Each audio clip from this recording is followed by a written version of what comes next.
de nuestro llamado, que nos llamaste para ser santos porque tú eres santo. Que esta santificación, Señor, no sea el apartarnos del mundo, sino guardarnos del mal que ese mundo tiene. Porque, Señor, a la postre nuestro llamado es ser influencia en las diferentes esferas de la vida. Estar, Señor, posicionando tu palabra a través de las obras y de las acciones, Señor, que cada uno de nosotros tiene que ejecutar. Que esta mañana, Padre, el Espíritu Santo venga a nosotros con una inspiración sobrenatural, para que nuestra mente pueda cuajar aquellos conceptos, Señor, que por primarios que sean, siguen siendo los básicos. El no solo entenderlos, sino que también, Señor, comprenderlos y cómo desarrollarlos en esta reunión. Sea hoy, Señor, el propósito, el objetivo, el final de esta reunión, Señor, el entendimiento, para que regresemos, Señor, a cierta rutina, pero podamos ir comprendiendo qué es lo que se desarrolla y por qué se desarrolla. Que mis palabras puedan ser sencillas de entender y que cada mente el día de hoy pueda estar concentrada en este lugar, en este apartar de tiempo que hemos hecho, Señor. Y como bien lo dice el apóstol Pablo, que espíritu de sabiduría, revelación esté en cada uno de todos nosotros para que nos guíe, nos ilumine. Que la palabra, Señor, en su revelación progresiva vaya haciendo en cada uno de nosotros un edificio, que vaya creciendo, Señor, siendo en sus coyunturas bien coordinado para que se edifique en amor. Te doy gracias, bendito Dios, porque a cada uno de todos nosotros nos has provisto de todo recurso, y estamos seguros y creyendo que junto con la visión viene la provisión. Y sabemos, Señor, que en la tarea de buscar el reino, tú vas a añadir todo aquello, Señor, por lo cual los gentiles se afanan todos los días. Que nuestro afán sea entender y buscar el reino. Y sabemos, Señor, que todo lo que es para la vida, tú lo vas a proveer a cada uno de todos nosotros. Que el enfermo sea sano, Señor. Que aquel que esté esperando un milagro lo pueda recibir, porque no dejamos por ningún momento, Señor, el concepto del Dios sobrenatural al cual servimos y el cual adoramos. Que todo poder sobrenatural sea desatado en nuestra vida y pueda venir para cada uno de todos nosotros, Señor, la respuesta que por tanto tiempo hemos estado esperando. Gracias por este día y esta hermosa mañana. Lo pedimos en el precioso nombre de Cristo Jesús. Y si usted está conmigo, diga amén. Amén. Brindémosle un aplauso al Señor. Si usted es tan amable, ¿por qué no me ayuda para que vayamos rompiendo un poquito este hielo que siempre se origina en el principio de una reunión? Póngase de pie y salúdeme a unas dos hermanos, dos hermanas, dos personas que usted no haya saludado. Porque por ahí nos saludamos como 20 veces como buenos chapines, ¿no es cierto? Pero que podamos saludar a alguien y decirle: qué bueno tenerte en esta casa.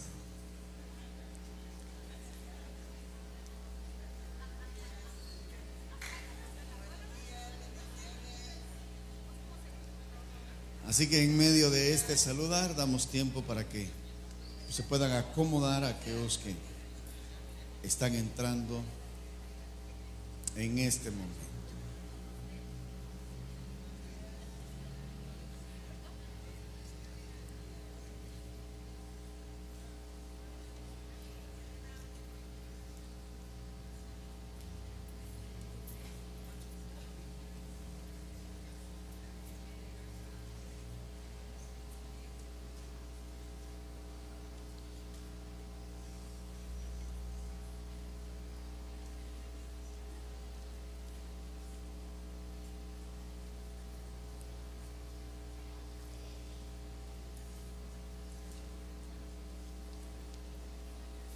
Estaremos esta mañana siguiendo el mismo hilo de pensamiento que hemos venido arrastrando durante estas semanas, Para que exista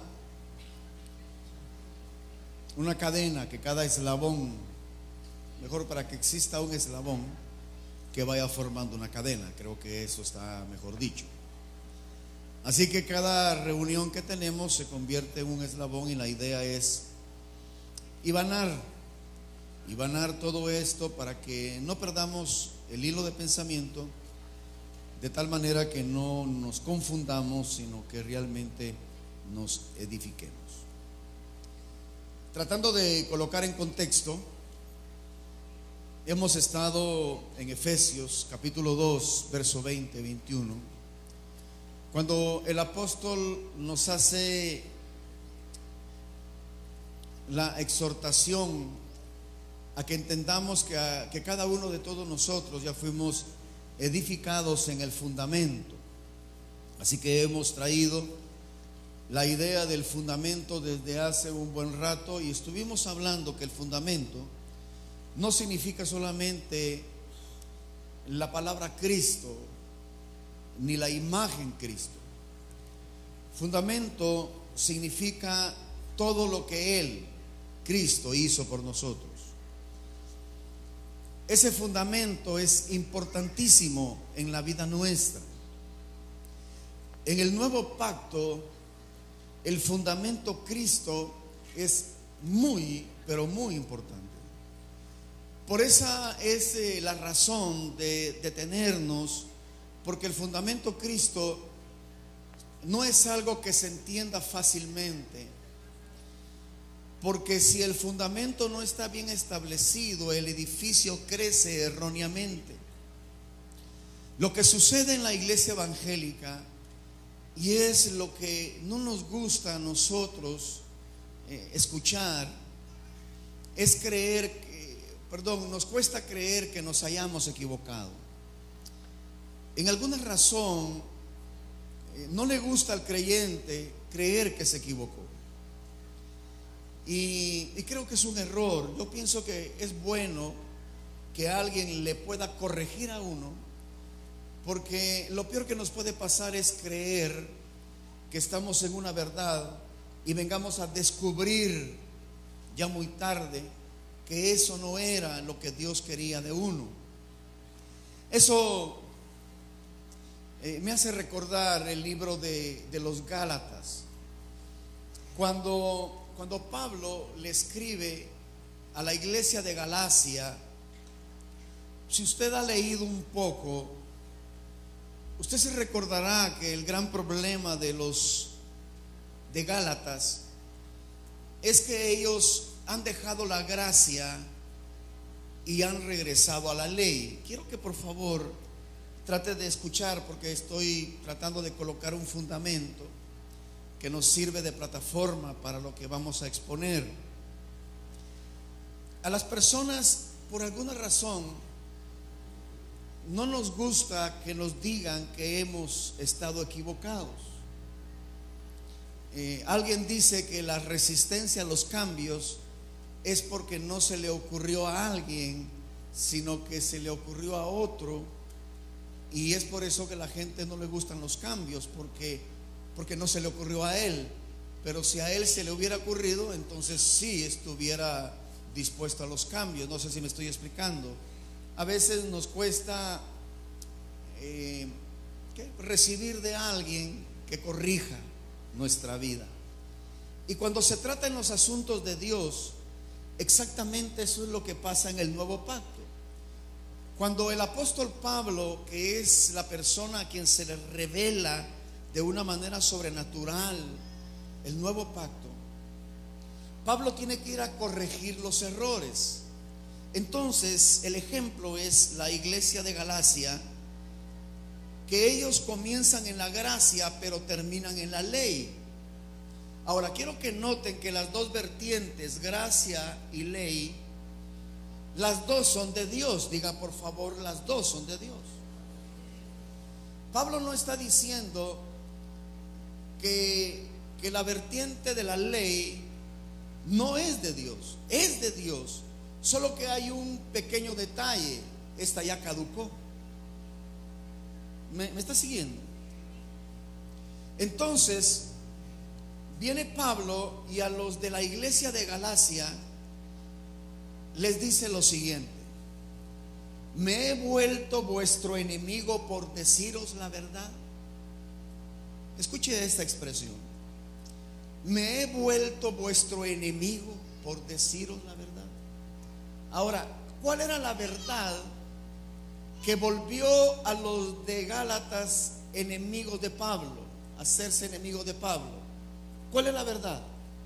La verdad de que ellos están equivocados en la práctica hacia tratar de agradar a Dios, porque los de Gálatas quieren tener la circuncisión como un rudimento, que eso hace que Dios esté mejor para con ellos.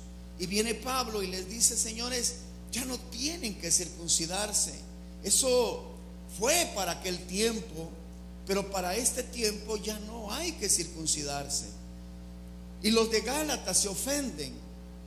Quiero que y estoy tratando de explicarlo lo mejor que pueda, que es interesante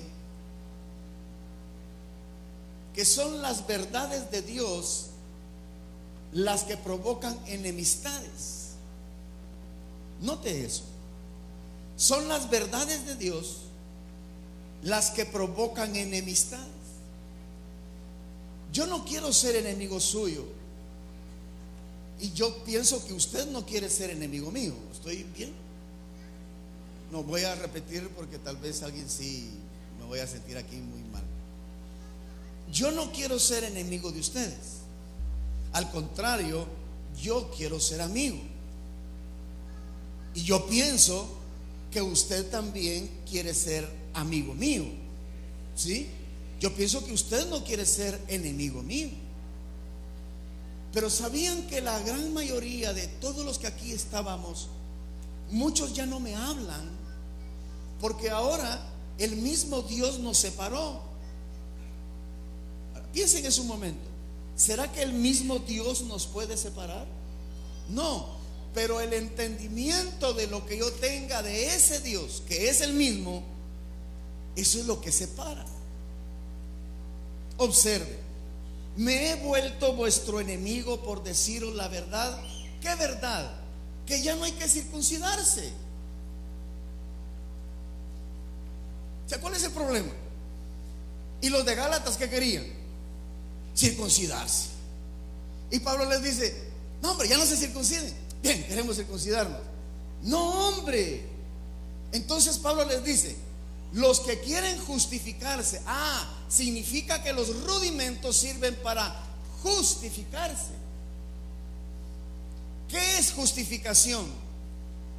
Que uno tenga argumentos que convenzan para que uno salga aprobado de algo. Entonces viene Dios y en el nuevo pacto nos lo quiere simplificar. Y dice Él: ahora nadie se tiene que justificar delante de mí, porque todos, no importa cómo vengan, si sea, ¿cómo lo digo? Si se esconden detrás de la cruz de Cristo, por la cruz de Cristo, todos ya están justificados. No sé si me estoy explicando. El problema es que la gente quiere justificarse delante de Dios. Entonces la gente tiene la necesidad de hacer algo. Por eso es que nos cuesta quitarnos de la boca la palabra bendición. Dios te bendiga, Dios te bendiga. ¿Por qué nos cuesta quitarnos eso de nuestro diario hablar? Porque nosotros todavía creemos que la bendición es algo que está afuera y que hay que buscarla y que hay que obtenerla, y para obtenerla hay que hacer algo. Yo no sé si alguien cree eso, pero hay personas que creen que la bendición está afuera y hay que hacer algo para obtenerla, cuando en el nuevo pacto dice la Escritura que en Cristo todos ya estamos bendecidos, y no por nuestras obras, sino por la gracia que Él derramó por amor a nosotros. Ahora usted y yo ya no tenemos que hacer nada, solamente presentarnos delante de Él, y Él nos justifica a través de su remisión, a través de su propiciación, a través de su redención y remisión. Me llega. Eso se llama fundamento. Entonces, cuando Pablo en Efesios 2 dice, edificado sobre el fundamento de los apóstoles, el fundamento es importante, porque en el siguiente verso, en el 21, Pablo dice, en quien todo el edificio va creciendo. Diga, la intención de Dios, ayúdeme, diga, la intención de Dios es que uno crezca.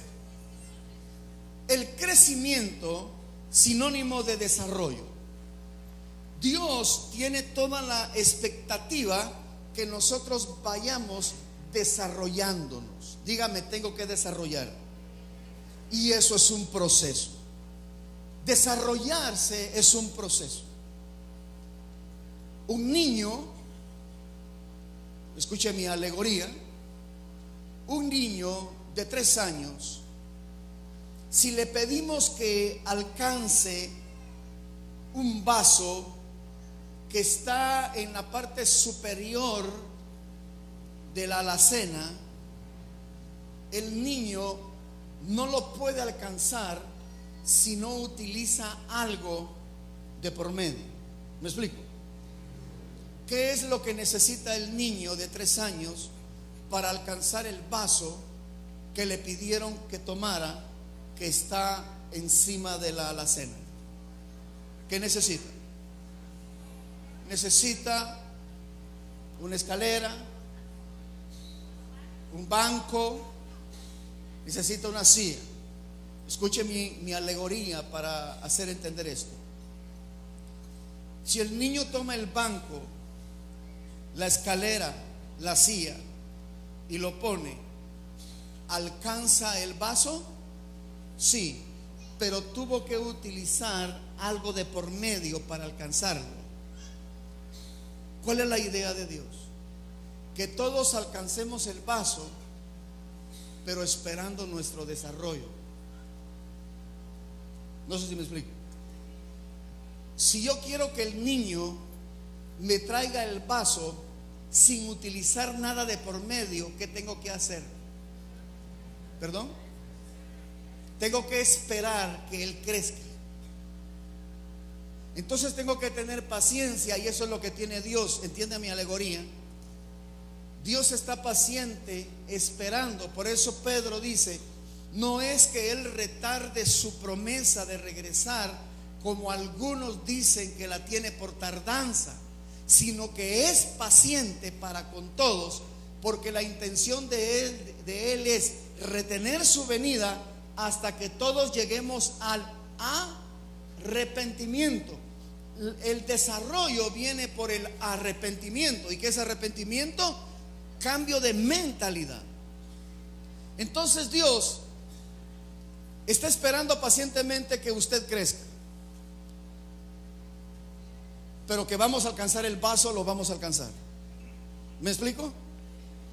Así que no se preocupe si usted no logra alcanzar el vaso, o si usted no logra entenderlo todo hoy. Es que usted va creciendo. Diga, voy creciendo.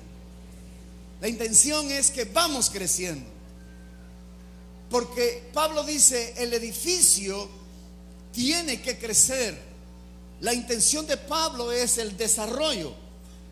Pero ¿qué le dice a los Gálatas cuando él encuentra ese problema de que quieren justificarse por la ley y no quieren apegarse a la gracia? Entonces Pablo usa una figura en Gálatas capítulo 4, verso 1 al 3, que dice lo siguiente: pero también digo, entre tanto que el heredero es, ¿qué? Niño. Note que Pablo está utilizando la falta de desarrollo, la falta de madurez.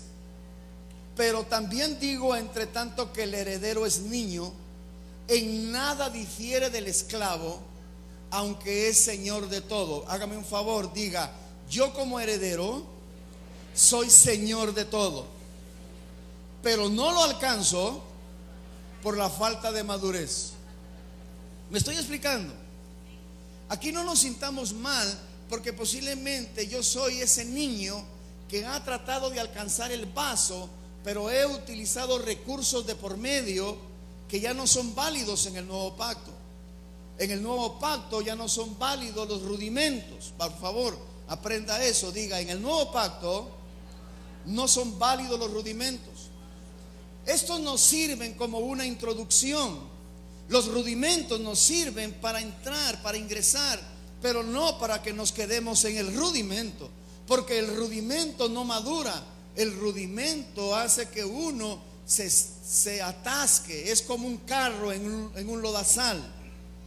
¿Ha visto usted un carro atascado en un lodazal? Está vaya y vaya de quemar energía el motor, las ruedas giran, lanzan lodo para todos lados, pero ¿avanza? No. Entonces, cuando uno utiliza recursos que ya no son válidos en el nuevo pacto, cuando uno usa esos recursos, uno se mete en un pantano donde uno patina y salpica para todos lados, pero no avanza. Por eso es que Pablo utiliza esa alegoría, Gálatas 4:1-2. Aunque es Señor de todo, sino que está, el 2, sino que está bajo tutores y curadores hasta el tiempo señalado por el Padre. Aquí usted tiene que aprender algunas costumbres judías para entender el concepto que tiene Pablo. No tengo tiempo para eso, pero dice el verso 3: así también nosotros. ¿Cómo? Nosotros, diga yo, cuando éramos ¿qué? Niños. Pablo le dice a los Gálatas: miren, cuando nosotros éramos niños, estábamos en la esclavitud de ¿qué? ¿Bajo qué esclavitud estaba? Rudimentos. La palabra mundo ahí es cosmos, que significa sistema que opera actualmente. Es similar al ayón, similar al siglo. La palabra mundo ahí se refiere al sistema que impera. Y Pablo no está hablando del sistema que impera en toda Roma, en toda Galacia, en todas las ciudades circunvecinas, sino que Pablo está hablando del sistema que gobierna el asunto de agradar a Dios. Y el asunto de agradar a Dios, dice Pablo, que uno tiene que dejar los rudimentos de ese sistema. Diga rudimentos. Por eso es que Pablo, teniendo esa figura de niño, en 1 Corintios capítulo 13 verso 11, mire lo que nos dice Pablo. La escritura de 1 Corintios, creo que es 13, sí, 13:11. Vamos, léalo conmigo. ¿Qué dice? Cuando yo era ¿qué? Niño. Pablo reconoce que hay un estado infantil, hay un estado inmaduro, pero Pablo asegura que ese estado es temporal. Diga, el estado de infantilidad es temporal. Vamos, hágame un favor, anímese esta mañana. Dígale a su vecino: vas a dejar de ser niño. Esa es la esperanza que todos tenemos, ¿no? Que un día dejemos de ser niños. Y aquí la palabra niño no tiene que ver con edad, tiene que ver con desarrollo, con madurez. Sí, aquí un niño puede ser alguien con bigote y barba, y un maduro puede ser alguien que no tenga ya ni bigote ni barba. El asunto es desarrollo. ¿Qué es lo que dice Pablo? 1 Corintios 13:11. Pablo está hablando en tiempo pasado. ¿Ya se dio cuenta? ¿En qué tiempo habla Pablo? Pasado. Ayúdeme por favor. Dice: cuando yo era niño. ¿Qué es lo que él hacía cuando era niño? Diga, hablar, pensar y juzgar. Vamos, diga, hablar, pensar y juzgar. La pregunta es: cuando se deja de ser niño, ¿se deja de hablar? ¿Se deja de pensar? ¿Se deja de juzgar? Entonces, ¿cuál es la diferencia? Que hablar, pensar y juzgar ya no es como cuando uno era niño. Ahora, Pablo no está hablando de las cosas diarias que nos suceden. Pablo está hablando de los asuntos de Dios. Porque yo no le puedo dejar a usted su pensamiento de que sería ridículo que yo a esta altura de mi edad esté pidiendo pacha. Sí, ahora se piden otras cosas, pero eso ya es otra historia. Para los que están despiertos, para los que están dormidos, qué bueno que no entendieron el chiste. Dice Pablo, cuando yo era niño. Pablo está hablando de los asuntos de Dios. O sea, Pablo no está hablando de lo que le pasa a usted en su casa y a mí en mi casa. Pablo está hablando de los asuntos de Dios, pero Pablo lo está trayendo en relación a ese problema de la falta de desarrollo. Entonces, cuando era niño, traigámoslo al ejemplo de Gálatas. Cuando era niño, él hablaba como niño, hay que circuncidarse, ¿sí? Pensaba como niño, es bueno circuncidarse. Y juzgaba como niño, aquel no se ha circuncidado. ¿Sí me explico? Porque la palabra niño él la utiliza para el pensamiento del viejo pacto. La falta de madurez es la falta de madurez en el nuevo pacto.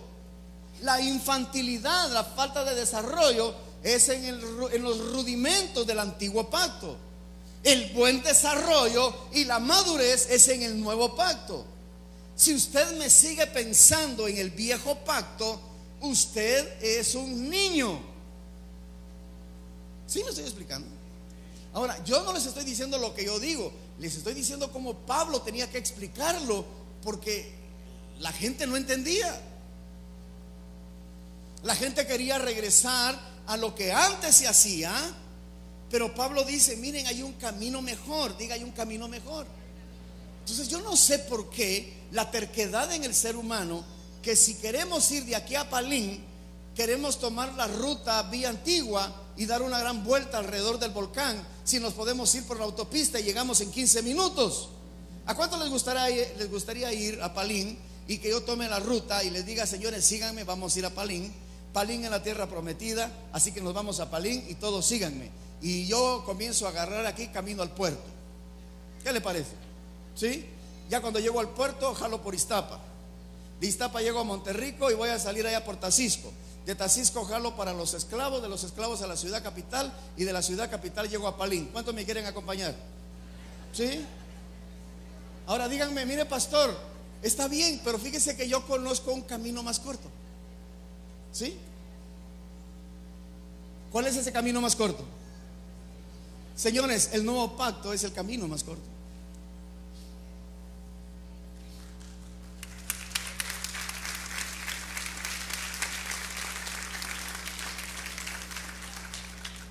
¿Saben que fuera bueno, pero no se puede? Que se pudiera hacer una Biblia solo con las epístolas de Pablo. Le haríamos un bien a la gente. El problema es que nos dieron una Biblia con 66 libros y todos queremos que los 66 libros se hagan en la vida de uno, ¿no es cierto? Bueno, cosas que alguien nos metió en este rollo.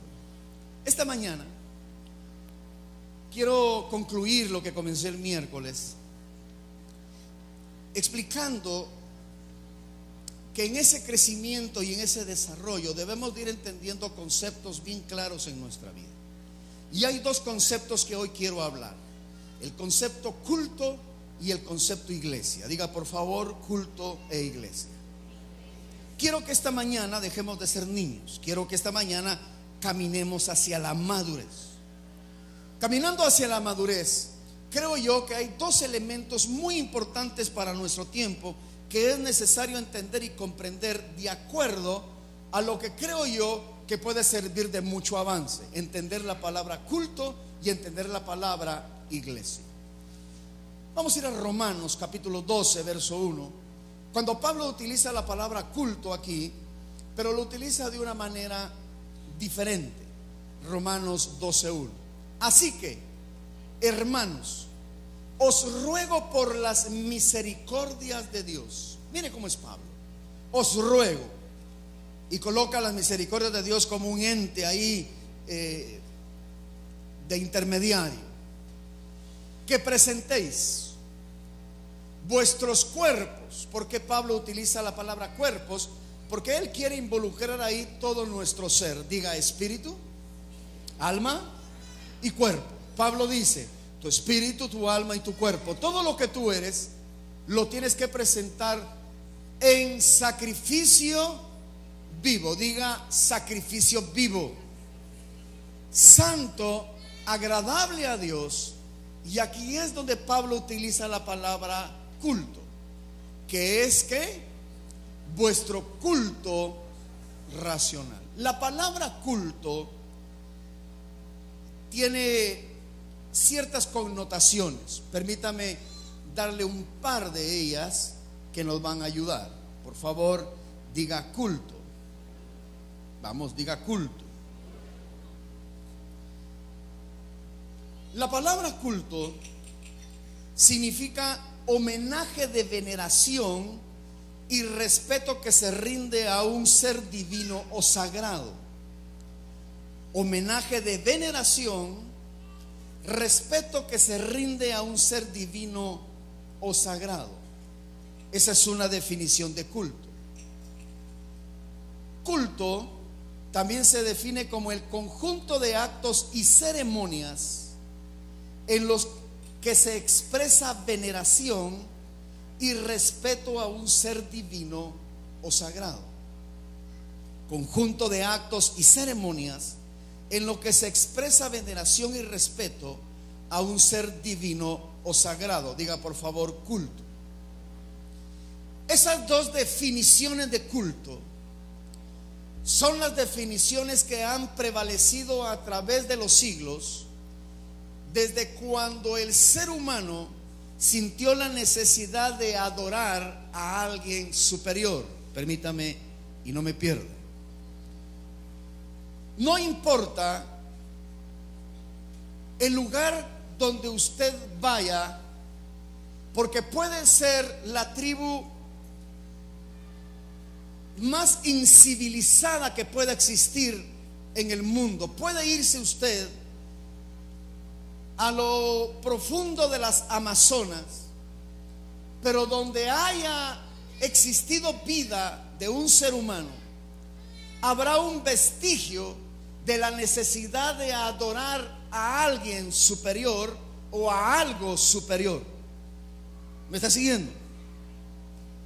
Por eso es que usted puede ver que a través de los siglos la historia nos cuenta de que se le ha rendido culto, honor, vehemencia a lo sagrado, a lo superior, como al fuego. Vamos, ¿cuántos maestros hay aquí y saben de que hay tribus, existen o existieron lugares donde el fuego era un dios? ¿Por qué el fuego era un dios? Porque era algo superior. Cuando esas personas vieron que el fuego era algo que quemaba, algo que alumbraba, y era algo que realmente para ellos era sobrenatural, aunque yo sigo creyendo que el fuego sigue siendo sobrenatural, para ellos eso fue algo tan superior que decidieron rendirle culto. ¿Me está siguiendo? Culto es cuando una persona le rinde honor, homenaje a algo o a alguien superior. El ser humano tiene intrínsecamente ligado en su ser la necesidad de rendir culto. Usted, si es acucioso en las escrituras, puede ir a la Biblia y en concordancias escribir la palabra culto, y se va a dar cuenta que en el libro de Romanos capítulo 1 Pablo dice que se le rindió culto a las criaturas antes que al Creador. Por eso es que en algunas tribus se le rendía culto a la lluvia, se le rendía culto al viento, que son los tres elementos más poderosos de la tierra. Usted sabe, el viento, el fuego, el agua, porque para eso Dios nos diseñó, para rendir culto. Vamos, ¿me está siguiendo? Téngame paciencia, se va a poner bueno esto. Usted sabe que cada arranque cuesta.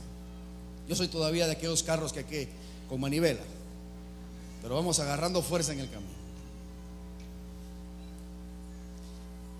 Cuando Dios sale en escena a la palabra o en la palabra, nosotros vemos al pueblo de Israel la necesidad de rendir culto. E incluso Dios comienza su desafío con Israel con la idea de la celebración de un culto. Si lee la palabra, usted me va a entender. ¿Se recuerda? Dios le dijo a Faraón: deja ir a mi pueblo para que celebre fiesta allá afuera. ¿Qué es lo que está diciendo Dios? Deja salir al pueblo de Israel para que me celebre culto.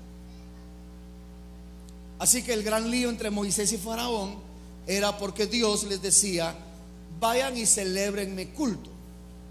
Cuando Israel sale de Egipto, Dios establece un lugar de culto, el tabernáculo de Moisés. ¿Se recuerda?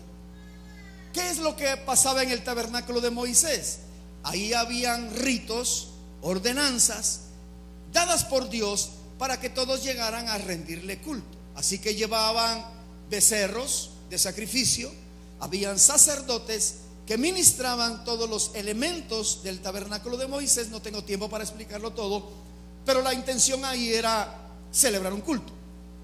Aún cuando Dios tarda con Moisés en el monte 40 días y 40 noches, se recuerda que fue lo que pasó al pie del monte en la tardanza de Moisés de su regreso. ¿Sí? Se hicieron ¿qué? Un becerro de oro, con la intención de ¿qué? De rendirle un culto. ¿Por qué? Porque el hombre tiene la necesidad de hacer un culto. Por eso Moisés que nos sacó de Egipto tarda en venir. Así que llamaron a Aarón y fundieron todo el oro que llevaban e hicieron un becerro de fundición. ¿Se recuerda? Vamos, ¿sí está conmigo? Después del tabernáculo de Moisés aparecen las figuras del templo. Entonces aparece la figura del templo de Salomón. Después aparece el templo de Herodes. Y cuando Jesús viene, ¿se recuerda? Hay lugares de adoración, porque eran los lugares donde se rendían culto. Téngame paciencia. Pero en Juan capítulo 4, no lo busque en televisión, no se preocupe, solo lo cito. Hay una conversación impresionante. Jesús está hablando con la mujer samaritana y la mujer samaritana le dice: ¿cómo tú, siendo judío, me hablas a mí? Y se recuerda la conversación que tienen y llegan al punto de la conversación con la mujer samaritana, cuando la mujer samaritana le hace la interrogante a Jesús: ¿dónde se debe de adorar? Dígame por favor, ¿dónde se debe rendir culto? Entonces Jesús le dice: mira, mujer, escúchame bien, le dice. Y aquí usted tiene que poner atención, porque las palabras de Jesús aquí es un parteaguas. Présteme atención a eso. Porque Jesús le dice: mira, mujer, viene la hora, y la hora es que los cultos, lugares de adoración, no se harán ni en el monte que ustedes dicen, ni en el templo de Jerusalén. Wow. Piense un momento. El mismo Jesús, Dios mismo, el Verbo encarnado, ahora les está quitando todos los patrones ritualistas que por siglos ellos han tenido. Y Jesús, en una conversación donde no tiene un auditorio como este, tiene solo a una mujer. Pero Dios sabe que las mujeres, cuando oyen algo, lo cuentan. ¿Sí o no? Así que no es casualidad que Dios le revele esto a esta mujer, porque esta mujer fue y se lo contó a Juan, y Juan lo escribió, porque es el único que lo escribe, y Juan lo escribe para que todos lo sepamos. Así que es un secreto, mujeres. Si ustedes quieren que algo corra, busquen al mejor chismoso. Solo lo dicen una vez y eso corre como mantequilla en sartén caliente. Así que va con ella y le dice: mira, mujer, la hora es y la hora viene cuando los cultos ya no estarán sujetos a lugares, sino que ahora en adelante, como Dios es espíritu, los verdaderos cultos serán en aquellos que puedan ser adoradores en espíritu y en verdad. ¿Me está siguiendo? Espero que ese aplauso es porque me está entendiendo. ¿Qué es lo que está haciendo Jesús? Diga, eliminar los lugares. Jesús elimina los lugares.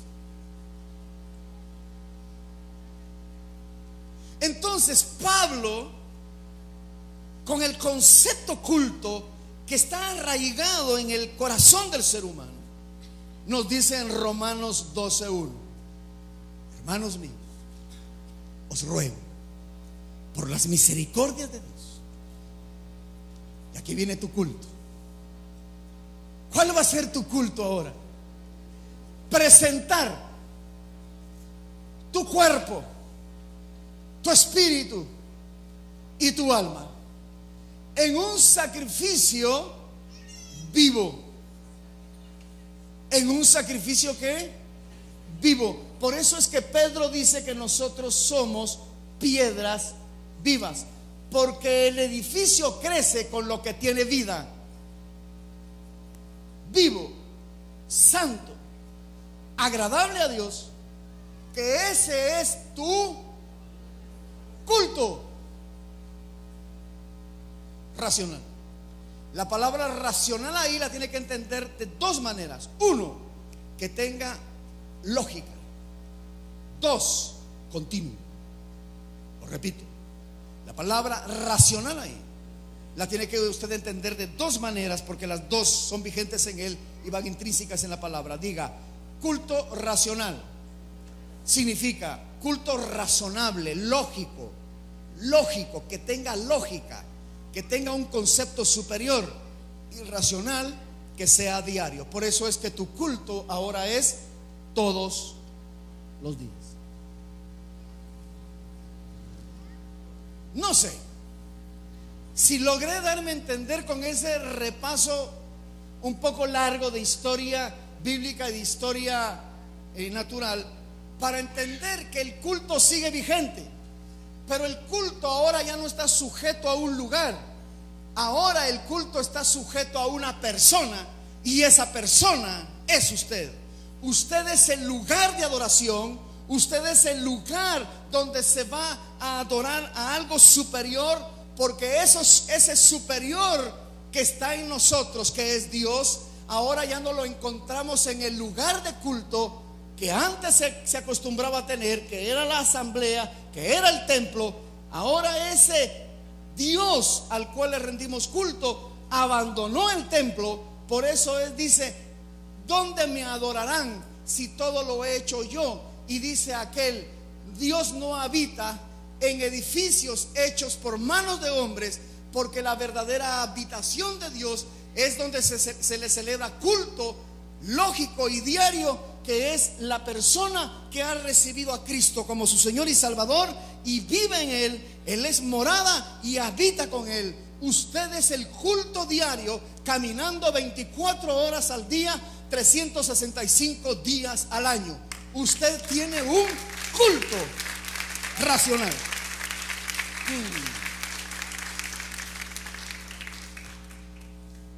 ¿Cuándo se le celebra culto a Dios en el nuevo pacto? Todos los días. Por eso es que el edificio va creciendo. Yo estoy de acuerdo con aquel hermanito que apenas lleva 3 meses, 4 meses, 5 meses, 1 año, que todavía su culto racional allá afuera no refleja el templo de Dios. ¿Por qué? Maltrata al policía, critica al alcalde, tira la basura, ¿sí? Con él no tengo problemas, pero sí tengo problemas con alguien que ya lleva más de 1 año y todavía sigue haciendo eso. ¿Por qué? Porque la siguiente definición de culto es cultura. Cuando Pablo dice, este es vuestro culto racional, Pablo ahí también está hablando de crear una cultura. ¿Crear una qué? ¿Cómo se le llama a las personas que no tienen cultura? Incultos. ¿Sí? Una persona que no tiene educación, una persona que no refleja ciertos principios, ciertos valores, una persona patán, ¿sí? una persona de esa calaña, ¿cómo se le dice? Eso es una persona inculta, ¿sí? Hasta suena ofensivo. Bueno, la idea de Pablo es precisamente eso. El culto que vamos a desarrollar todos los días es la cultura que tenemos que reflejar. Ahora, mis amados hermanos, esa cultura no es la cultura chapina, no es la cultura latina, no es la cultura asiática, no es la cultura, porque ese es el gran problema de la cultura. No hemos entendido ese asunto. Por eso es de que cuando hablamos de música, todo el mundo comete el error y le dice: es que ellos alaban a Dios así porque así es su cultura. ¿Sí o no? ¿Cómo alaban a Dios los norteños en el norte de México? ¿Con qué música lo alaban? Con música norteña, ¿sí? Mariachis. ¿Por qué lo adoran y lo alaban con mariachis? ¿Por qué? Porque esa es su cultura. ¿Cómo alaban a Dios los hermanitos de República Dominicana? Con merengue. ¿Por qué con merengue? Porque merengue es la cultura de República Dominicana. ¿Cómo alaban a Dios los colombianos? Con cumbia, porque cumbia es la música cultural. ¿Cómo alaban a Dios los guatemaltecos? ¿Con qué música? Porque ni cultura tenemos.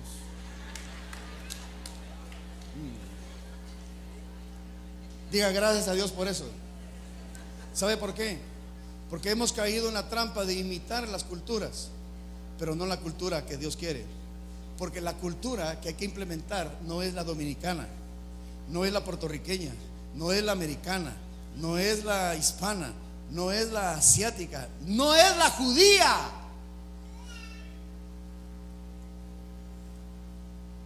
Mire ese error en la iglesia. Nos sentimos más espirituales si nos ponemos los atuendos judíos. Si me pongo la kipá, si me pongo el talit, reflejo cierto tipo de autoridad, pero en realidad, como dice Pablo, son rudimentos que no tienen nada que ver con los apetitos de la carne. Yo conozco un hermano que se ponía kipá para andar en su diario transitar, y para leer la Biblia se ponía el talit. Pero yo lo conocí en lo secreto y ese cuate vivía como el demonio. ¿De qué le sirve ponerse la kipá? ¿De qué le sirve tener el talit? ¿De qué le sirve? Porque la mentalidad en cuanto a culto y cultura no la hemos entendido. Entonces, ¿qué cultura es la que hay que reflejar? Diga, la única cultura de Dios se llama reino. Entonces, ¿cuál es la cultura que hay que aprender? La cultura del reino de Dios. Y esa es la cultura que hay que traer. ¿Para qué? Para que esa cultura funcione en cualquier subcultura que exista en el mundo. ¿Cuál es la cultura del reino? Que tú sí seas sí, tú no seas no. Eso es un ejemplo sencillo para no hacernos bolas con asuntos más profundos. Pero ¿qué dijo Jesús en cuanto a cultura del reino? Señor, que tú sí sea y tú no sea. O sea, solo sosténgase en la palabra. Eso es cultura del reino. ¿Qué es cultura del reino? Ama a tu enemigo. Esa es cultura del reino. ¿Qué es cultura del reino? Si tu enemigo tiene sed, ¿pero qué le va a dar de beber? ¿Ah? Si tu enemigo tiene hambre, si tu enemigo tiene frío, diga la cultura del reino. Entonces, cuando yo comienzo a aterrizar en eso, tengo un serio problema. ¿Cómo defino esta reunión? Y diga, ahora vamos a iglesia. Ok, primero fue culto. ¿Ya? ¿Quedó bien culto? ¿Claro? Culto, eso es culto, señores. Por eso es que si usted va a dejar de ser niño, ya no diga voy al culto, diga yo soy el culto. O sea, una persona madura dice: yo soy el culto. Hermanita, ¿y usted va a ir al culto?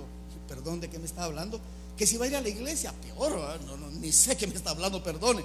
No, si no va a ir a la reunión. ¿A qué reunión? Donde se reúnen los evangélicos. Ah, sí, voy a ir. Pero ¿por qué no me entendió cuando le dije culto y cuando le dije iglesia? Porque ya dejé de ser niño. Ahora yo ya sé, he desarrollado y sé qué significa culto. En el nuevo pacto, culto es la conducta de vida que refleja una cultura todos los días, todos los días, todos los días.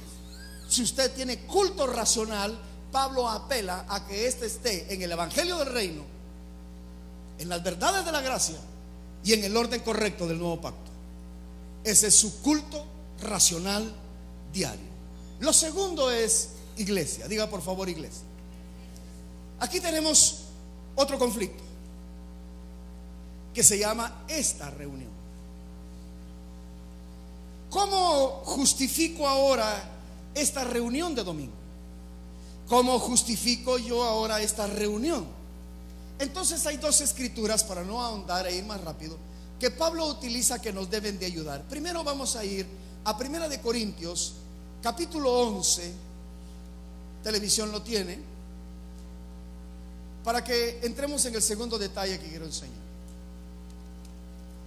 Dice: pues en primer lugar, cuando os reunís en la iglesia.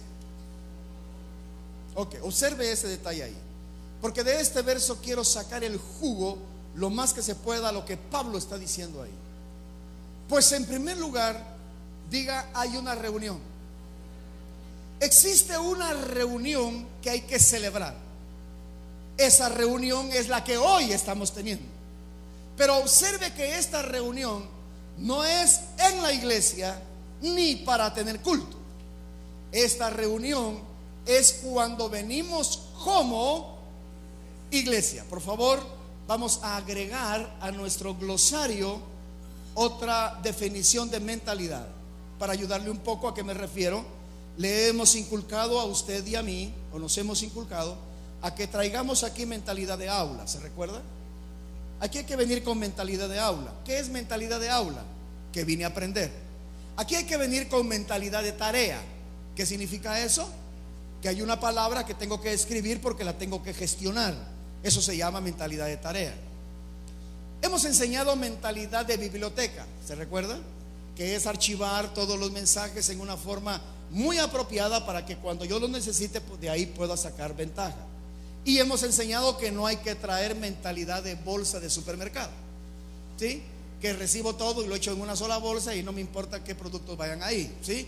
Esa es la diferencia entre mentalidad de supermercado y mentalidad de biblioteca. Muy bien, agreguemos un elemento a la mentalidad. Aparte de traer mentalidad de aula, aparte de traer mentalidad de tarea, aparte de traer mentalidad de biblioteca, tiene que venir usted a esta reunión con una mentalidad de iglesia. ¿Mentalidad de qué? Iglesia. Está por demás repetir que ya hemos entendido y comprendido que la iglesia no es el edificio, sino que la iglesia soy yo. ¿De acuerdo? ¿Estoy bien con ustedes? ¿Tengo el público correcto? ¿Quién es la iglesia? Muy bien, salude a la iglesia que tiene a la par. Muy bien, esa es la iglesia. Lo que hay que preguntarle ahora a la iglesia es si vino con mentalidad de iglesia.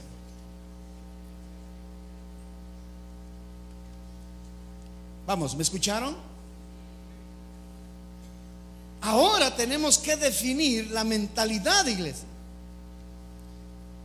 porque Pablo dice: cuando os reunís como iglesia, no ir a la iglesia, sino con una mentalidad diferente. Quiere decir que debo de entender y comprender qué significa iglesia en todos sus conceptos y tomar la decisión de poder aceptar la realidad de la misma y cómo la hago vida en mi vida para manifestar reino, justicia, gracia y nuevo pacto. Y la definición de iglesia que se utiliza en las escrituras es la palabra eclesía, que se la defino sencillamente en esto: asamblea de personas que se reúnen para atender asuntos públicos.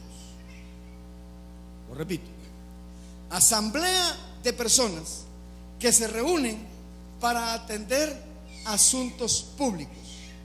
La palabra que he utilizado, la cual cambié hoy, es porque la palabra correcta es política.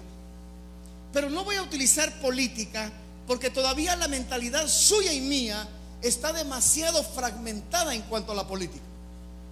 Cuando las personas oyen política, rápido piensan en los partidos, rápido piensan en los diputados, rápido piensan en las campañas, rápido piensan en los presidentes. ¿Por qué? Porque confundimos política con el asunto de los políticos. Pero la palabra política, en su concepción, es el arte de gobernar en las esferas de la vida. ¿Cuál es la política que usted utiliza para gobernar su casa? Usted en su casa es un político. ¿Sabía usted eso? Lo voy a repetir: usted en su casa es un político. ¿Por qué? Porque política se define como el arte de gobernar. Todo gobierno que el hombre ejerza en cualquier esfera de la vida es hacer política. Los alumnos hacen política en el aula, los profesores hacen política como docentes, los directores hacen política como las personas que gobiernan el establecimiento, el pastor hace política gobernando al rebaño, el jefe hace política gobernando a los empleados hacen política. ¿Me estoy explicando? Política es la forma de expresar gobierno. Entonces, cuando Jesús utiliza la palabra iglesia en Mateo 16:18, Jesús está usando la palabra eclesía, que significa el lugar donde se reunían las personas para tratar los asuntos de la política diaria. Cuando Pablo dice cuando se reúnen como iglesia, lo que yo interpreto es: deben de venir con una mentalidad política a esta reunión. No política entendiendo el arte de gobernar los asuntos públicos, sino el arte de gobernar todos los asuntos de la vida.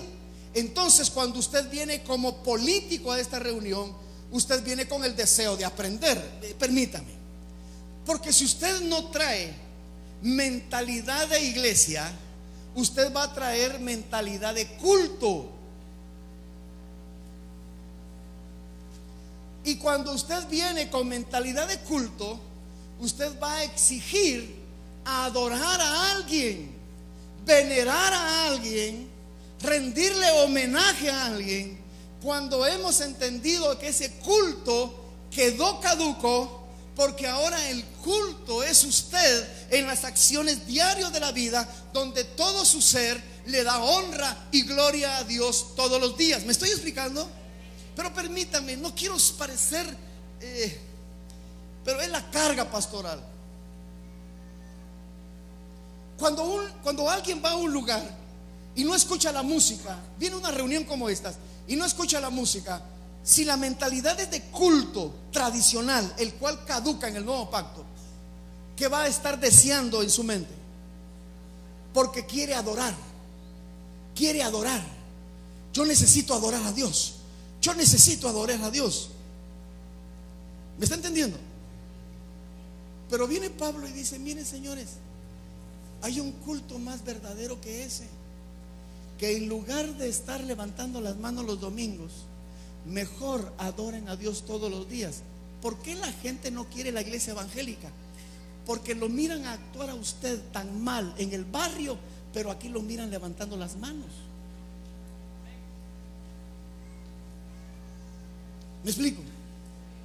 Lo miran actuar tan mal en el trabajo y aquí lo miran adorando a Dios. Entonces la gente dice: para ser hipócrita como ese, no, ¿o no? ¿Cuál ha sido la queja suya y mía? Lo que pasa es que usted ya lo superó y entró, pero usted también un día tuvo un tope y dice: ¿cómo ese tal por cual? Sí, el otro día maltrató en el semáforo al policía. Y ahora el domingo ahí: ay, te adoro, Dios. Sí, ¿por qué? Porque hemos equivocado Todavía creemos que a Dios se le agrada con el culto viejo. Ahora se le agrada a Dios con el culto de todos los días. Cuando usted llega al semáforo y adelante hay una anciana que va a pasar y cambia a verde, y la ancianita con su andador, y usted dice: Señor, que la paciencia que el Espíritu Santo tiene como fruto lo manifieste hoy. Vamos, anciana, tómate tu tiempo, pasa todo lo que quieras. Y la ancianita va y pi, pi, y usted la. ¿Sí? Pero si saca la cabeza: ¡vieja! ¿Ah? Está robando oxígeno todavía. ¿Sí? Cuando viene aquí, usted levanta las manos. Entonces dice Pablo: señores, eso no funciona. ¿Sí me estoy dando a entender?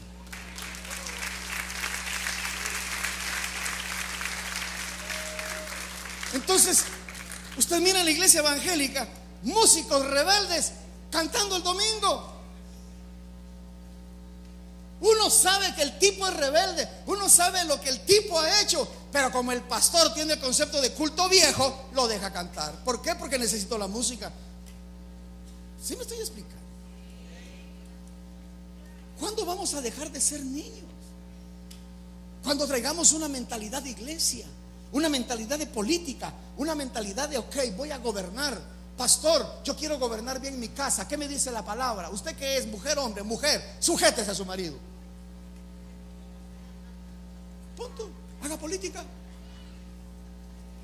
Llega a su casa y: ¿de dónde venís? ¿Qué le va a decir? De la reunión de política, porque ahora estoy en un nuevo partido. La palomita es el símbolo. Vote por Jesús, amor y paz. Vengo de la reunión. ¿Y qué te enseñaron? Que me tenía que sujetar a vos. En todo depende, digo. Sí, porque también libertad no es libertinaje. O sea, hay parámetros. Usted es patrono, mire lo que la palabra dice para que usted sea un buen patrono. Usted es empleado, mire lo que la palabra dice. Que usted es hijo, mire lo que la palabra de Dios dice para los hijos, o sea, etcétera, etcétera, etcétera. Eso es. Entonces, como no lo entiendo todo, yo vengo a esta reunión.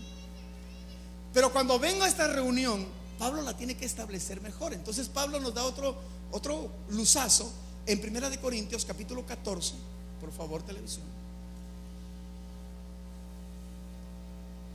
Verso 26. Entonces esta reunión, dice Pablo: ¿qué hay pues, hermanos, cuando os reunís? Entonces Pablo coloca algunos elementos que son importantes, que dice: cada uno de vosotros tiene salmo, doctrina, lengua, revelación, interpretación. Hágase todo para edificación. Pablo nos da a entender que esta reunión tiene que tener 4 elementos básicos. Y quiero terminar. ¿Qué tiene que pasar en esta reunión? La primera palabra que Pablo utiliza es salmo, y dice salmo. Pablo está utilizando la palabra salmo, pero la traducción no es tan fiel, porque si usted pues gusta consultar otras traducciones, encontrará que hay otras traducciones que también no colocan salmo, sino colocan himno. Diga himno. Vamos, diga salmos, himnos.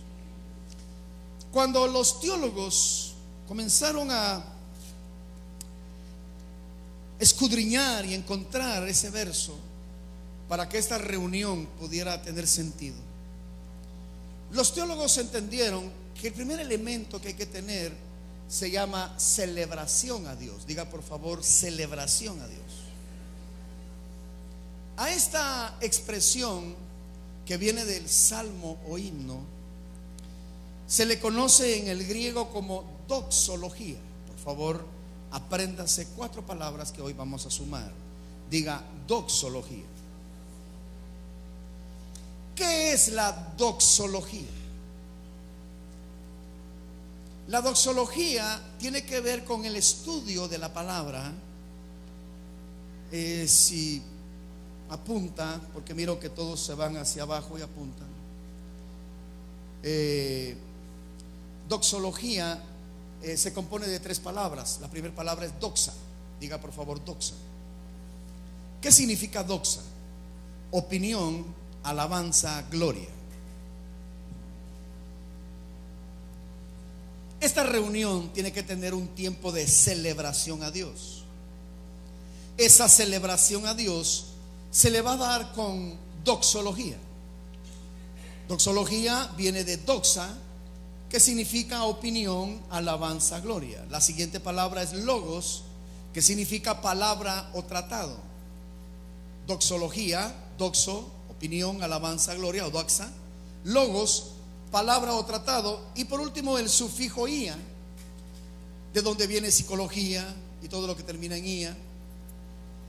Que el sufijo ia significa la acción o la cualidad que tiene la acción que se está realizando.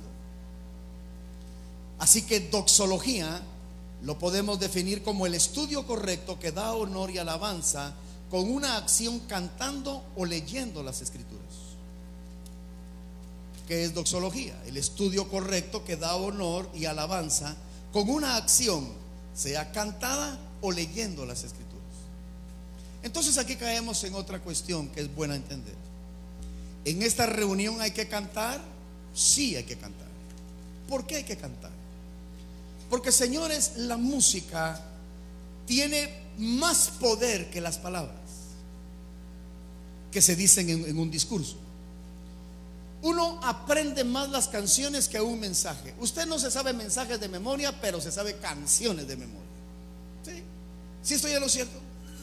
Sí.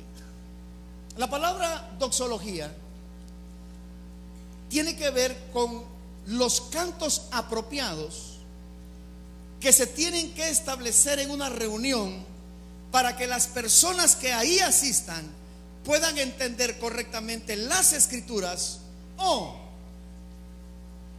los argumentos que se utilizan para la explicación de la misma.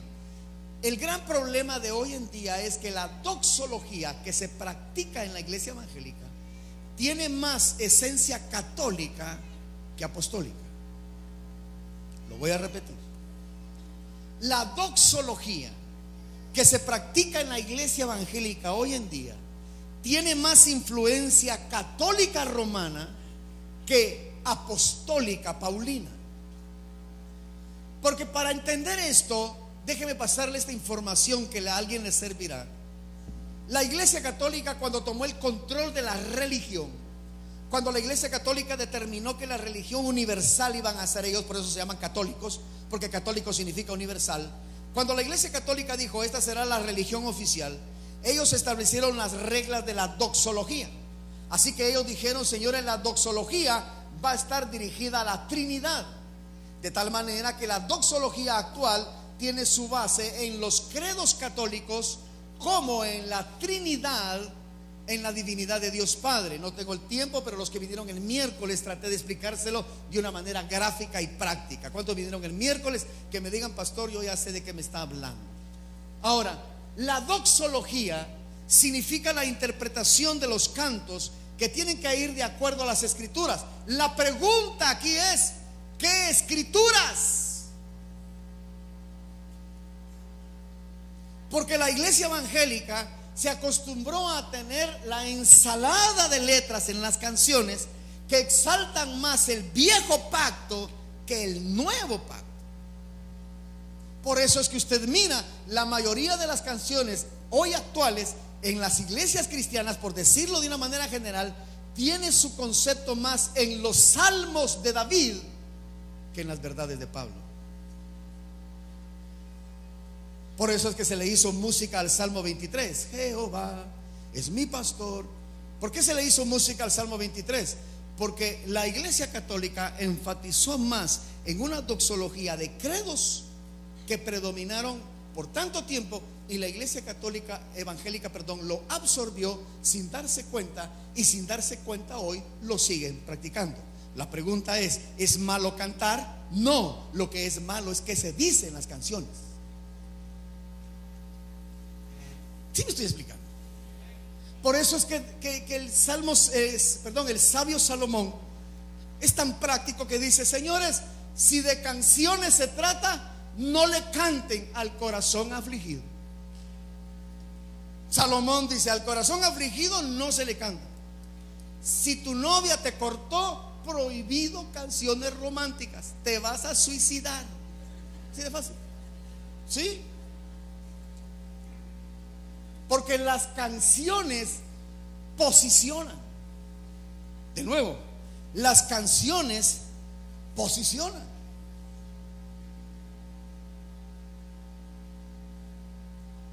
Lo deja su esposa, se va a una cantina, llegan unos mariachis y le dicen: le cantamos ¿de qué manera te olvido? Y usted comienza a escuchar eso. Verás que no he cambiado. ¿Ah?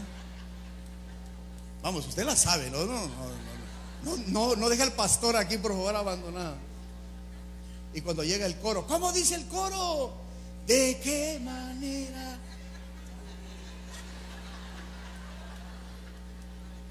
Porque las canciones, diga, posicionan.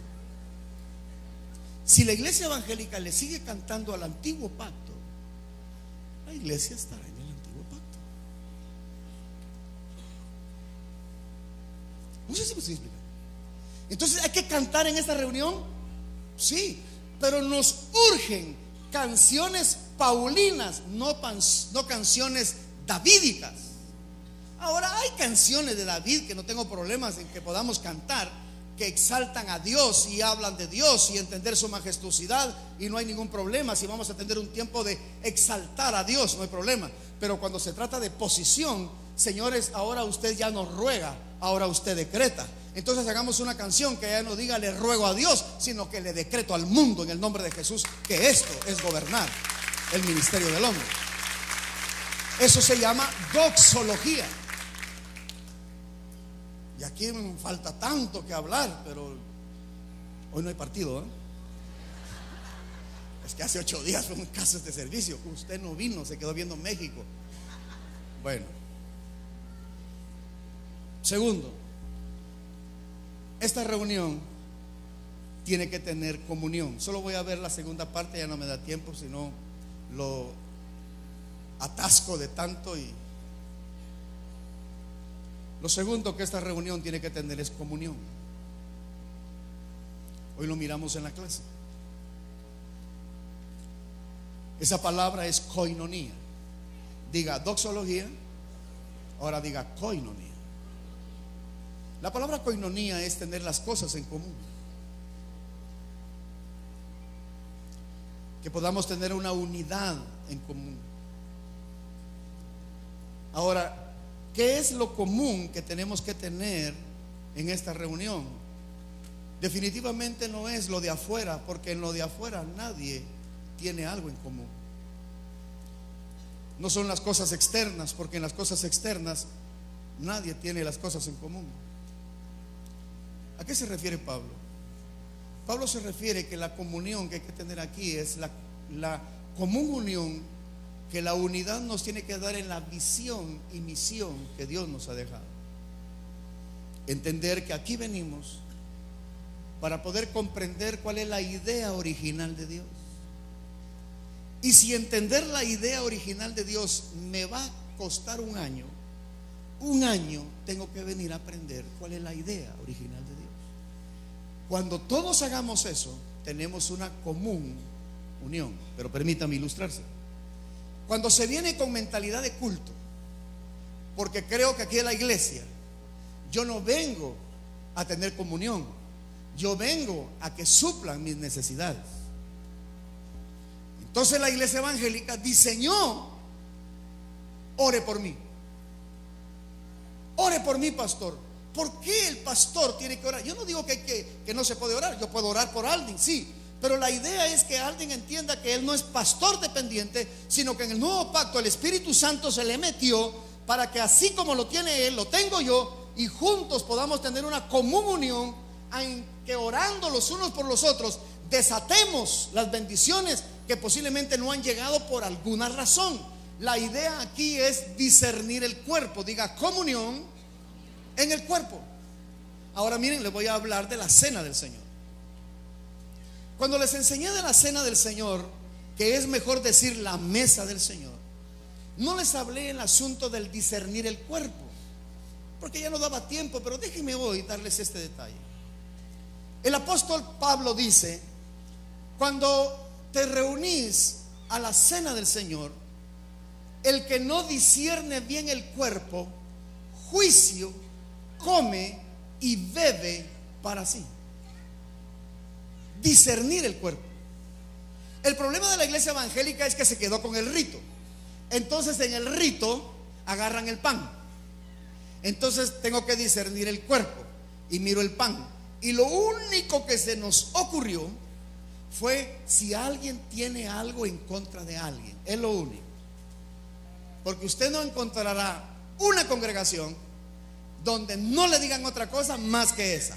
Si usted va a tomar la cena del Señor, póngase a cuentas con su hermano. Es lo único que se les ha ocurrido. Lo he oído en edificios grandes como en edificios chicos. Lo mismo lo dice. Pero ¿qué es discernir el cuerpo? La palabra discernir el cuerpo tiene que ver con la mesa del Señor y con la comunión. Diga por favor, mesa del Señor. Ahora diga comunión. Cuando nosotros estamos en esta reunión, yo debo de discernir que mi hermano, en este caso Pospelí, tiene una comunión conmigo, una común unión conmigo en entender reino, gracia y nuevo pacto, que son las verdades presentes a las cuales hay que apuntar. Y él y yo hacemos un equipo para poder tener pacto entre los dos y así establecer la mesa del Señor. Pero si yo encuentro que la esposa no quiere caminar con él, ella quiere regresar a sus ritos, ella quiere regresar a sus rudimentos, ella quiere tener todo aquello que hay que dejar porque no ayuda para nada. Discernir el cuerpo es entender que con él ya tengo un pacto, pero con ella todavía no lo he establecido correctamente. Entonces, discernir significa encontrar en las personas que tengo a la par si realmente entienden lo que estamos haciendo. ¿Sí me expliqué? Miren, perdonen que me cuesta, pero yo no sé si usted conoce hogares donde el esposo cree una cosa y la esposa cree otra cosa. Y cuando no funciona lo que el esposo quería, la esposa llega y le dice: te lo dije. Cuando no hay comunión, señores, no funciona la coinonía. Por eso es que usted encontrará el grito de todas las congregaciones: la unidad de la iglesia. No nos unimos, no nos unimos. ¿Y cómo nos vamos a unir si no tenemos nada en común? No, todos tenemos a Cristo, pero cada quien interpretándolo como quiera. Dígame si no. Reuniones como al pastor se le ocurra. ¿Cuándo lograremos la unidad? Cuando entendamos la común unión que tenemos que tener. Y comunión no significa compañerismo. Comunión significa atar las verdades de Dios de tal manera que Pospelí y yo lo comprendamos correctamente. Entonces tenemos comunión. Ya discerní el cuerpo del Señor. ¿Sí me estoy explicando? Bien, esos aplausos fueron demasiado jalados. Fue como un avión despegando. Y esta reunión tiene que tener dos elementos más: la capacitación, que la palabra griega, si no estoy mal, es dilasklia, la dije el miércoles, dilascalía, gracias. Y la cuarta es queruma, que es comisión. Pero permítame, quiero terminar y mire cómo voy a cerrar mi mensaje. Por favor, no me pierda. No me pierda. Por favor, no me pierda. Diga: doxología, koinonía. ¿Cuál es la otra palabra griega? Dilascalía. Diga dilascalía. Ahora diga querugma. Muy bien. cuando esos 4 elementos se dan en esta reunión, se supone, óigame, se supone que las canciones nos ayudaron a entender las verdades. Se supone que la común unión nos enseñó a entender las verdades presentes. Se supone que la capacitación estuvo dándose para que entendiéramos todos la verdad presente. Y número 4, nos queda la comisión, salir. Miren cómo termino.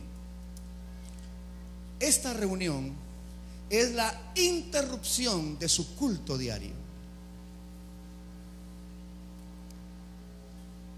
Usted y yo le presentamos culto a Dios cuando, pero se interrumpe una vez, que es aquí.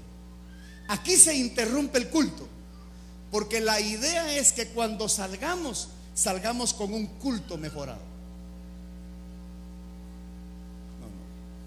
No sé si me di a entender.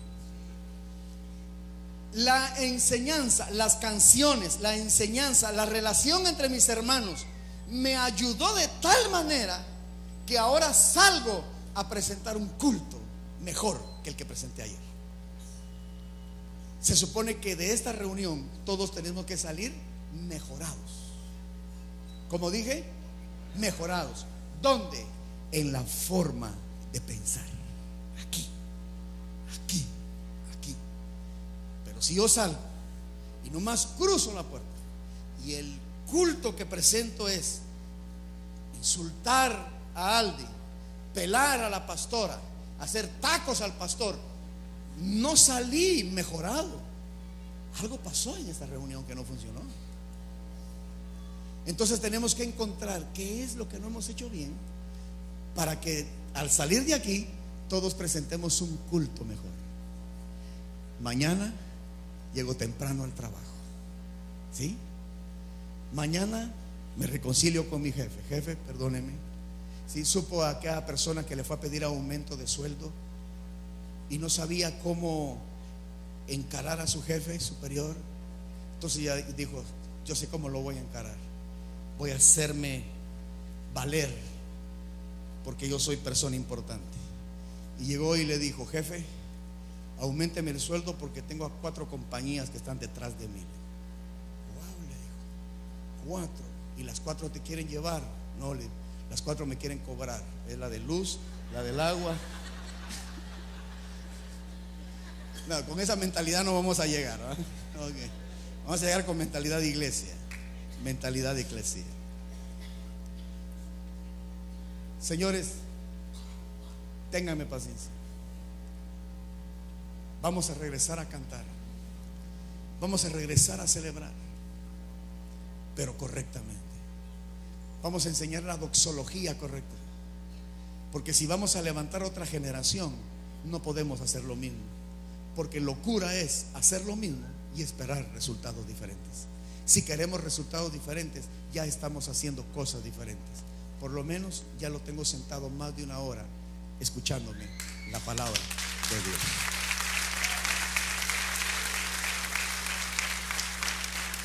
Y como una buena alabanza a Dios es también de nuestros bienes ponerlos delante de Él. Y dice el Señor: traed los diezmos. Es una función que todos tenemos que hacer. Póngase de pie, traiga sus diezmos, sus ofrendas. Aquí con las hermanas, por favor. Quédese aquí paradita, mi amada. Véngase para acá, traiga sus ofrendas, sus diezmos.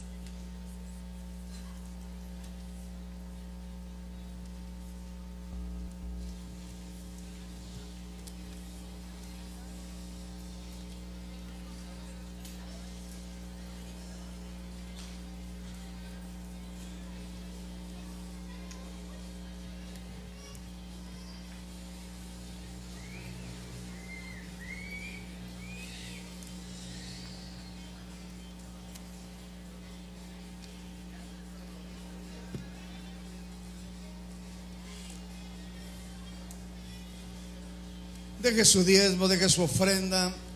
Reciba un abrazo caluroso de esta casa. Les amo mucho. Por favor, hágame un favor. Puede darle la mano a 2 hermanos antes de irse. Dígale: espero que te hayas salido mejor en tu culto.